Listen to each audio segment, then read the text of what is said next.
Pengertian filsafat dibagi menjadi 5. 1. Informal, sekumpulan sikap dan kepercayaan terhadap kehidupan dan alam yang biasanya diterima secara tidak kritis. 2. Formal, suatu proses kritik atau pemikiran terhadap kepercayaan dan sikap yang dijunjung tinggi. 3.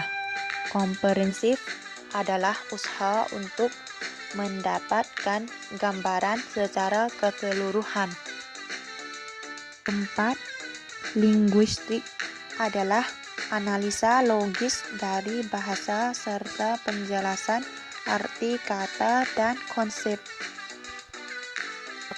5. Aktual fundamental adalah sekumpulan problematik yang langsung mendapat perhatian manusia dicarikan jawabannya oleh ahli filsafat. Mengapa Pancasilat dikatakan sebagai sistem filsafat? Pertama kali dalam sidang BPUPKI 1 Juni 1945, Soekarno memberikan pidatonya dengan judul Filosofis Grundslag daripada Indonesia Merdeka. Kedua, Pancasilat sebagai pandangan hidup yang bersifat praktis, artinya nilai-nilai Pancasila merupakan sesuatu yang telah ada berkembang di dalam masyarakat Indonesia yang kemudian disepakati sebagai dasar filsafat negara. Bukti Pancasila sebagai sistem filsafat. 1.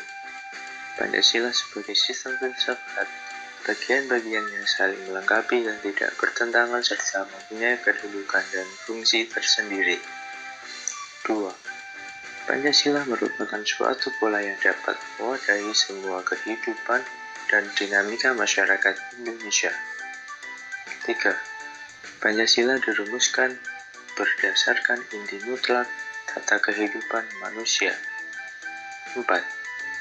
Pancasila bermula dari asal pemikiran tokoh-tokoh pendiri negara dan dibuktikan kebenarannya melalui diskusi dan dialog panjang dalam sidang BPUPKI hingga pengesahan oleh TPKI. Mengapa manusia memerlukan sistem filsafat? 1. Saat ini manusia dalam kondisi yang serba mudah dan nyaman. Akan tetapi, pada waktu yang bersamaan, mereka merasa tidak tentram dan gelisah karena mereka tidak tahu dan pasti makna dan arah kehidupan mereka, sehingga menimbulkan persoalan-persoalan yang serius. Kedua, filsafat dengan dipadukan dengan ilmu-ilmu lain dapat digunakan untuk mengarahkan aspirasi dan tujuan manusia. Filsafat dapat membantu manusia untuk menemukan jawaban-jawaban persoalan dalam kehidupannya dan bisa dijadikan dasar pertimbangan perbuatan.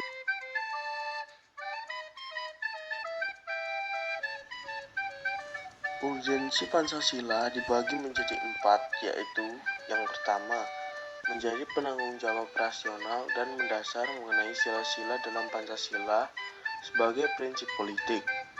Kedua, menjadi operasional dalam bidang-bidang kehidupan bernegara.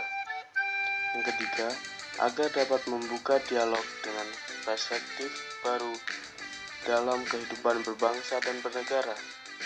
Keempat, menjadi kerangka evaluasi kegiatan kehidupan berbangsa, bernegara, dan bermasyarakat, serta memberikan solusi permasalahan nasional. Kajian Pancasila sebagai sistem filsafat terdiri dari 4. Pancasila sebagai genetivus objektivus, artinya nilai-nilai Pancasila dijadikan objek yang dicari landasan filosofisnya berdasarkan sistem filsafat yang berkembang di Barat.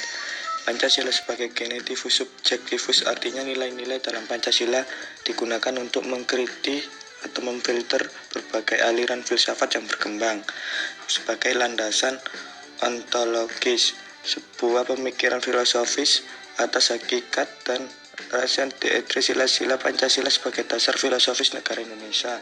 Sebagai landasan epistemologis, nilai-nilai Pancasila digali dan dari pengalaman-pengalaman empiris bangsa Indonesia kemudian disintesiskan menjadi sebuah pandangan yang komprehensif tentang kehidupan bermasyarakat, berbangsa, dan bernegara. Sebagai landasan aksiologis merupakan cabang filosofi yang berhubungan dengan penelitian tentang nilai-nilai. Sumber Pancasila terdiri dari 3. Yang pertama, sumber historis. Yang kedua, sumber sosiologis. Dan yang ketiga, sumber politis. Esensi dan urgensi Pancasila sebagai sistem filsafat. Sila pertama, Tuhan adalah prinsip kehidupan dalam semua makhluk. Artinya, semua warga negara harus memiliki kesadaran akan eksistensi Tuhan. Sila kedua, setiap warga negara harus memiliki kesadaran sebagai makhluk Tuhan yang memiliki kedudukan yang sama. Sila ketiga, setiap warga negara harus memiliki kesadaran bahwa persatuan tidak hanya ditentukan oleh teritorial saja, melainkan ideologi atau seperangkat gagasan. Sila keempat, keputusan yang diambil berdasarkan musyawarah mufakat bukan hanya keputusan mayoritas saja. Sila kelima, keadilan harus dirasakan oleh seluruh warga negara, bukan hanya golongan tertentu saja yang merasakan keadilan. 2. Urgensi. 1. Pancasila sebagai sistem filsafat dapat memulihkan harga diri bangsa. 2. Pancasila sebagai sistem filsafat sebagai landasan berpikir yang berasal dari budaya bangsa sehingga dapat digunakan untuk kemajuan bangsa. 3. Sebagai pijakan untuk menjawab tantangan-tantangan global. 4. Pancasila sebagai way of life dan way of thinking. Fungsi dan kedudukan penting Pancasila dalam perkembangan Indonesia mendatang. 1. Pancasila bertindak sebagai dasar negara, yaitu kedudukan pokok Pancasila bagi Negara Kesatuan Republik Indonesia adalah sebagai dasar negara. 2. Pancasila bertindak sebagai ideologi negara, yaitu merupakan tujuan bersama bangsa Indonesia yang diimplementasikan dalam pembangunan nasional. 3. Pancasila sebagai falsafah bangsa, yaitu Pancasila sebagai falsafah dan dasar negara Republik Indonesia adalah harga mati, tidak boleh diganggu-gugat. 4. Pancasila sebagai dasar hukum, yaitu Pancasila merupakan menjadi sumber dari segala sumber hukum negara Indonesia. 5. Pancasila sebagai sumber norma, yaitu merupakan aturan tidak tertulis yang mengatur kehidupan masyarakat. 6.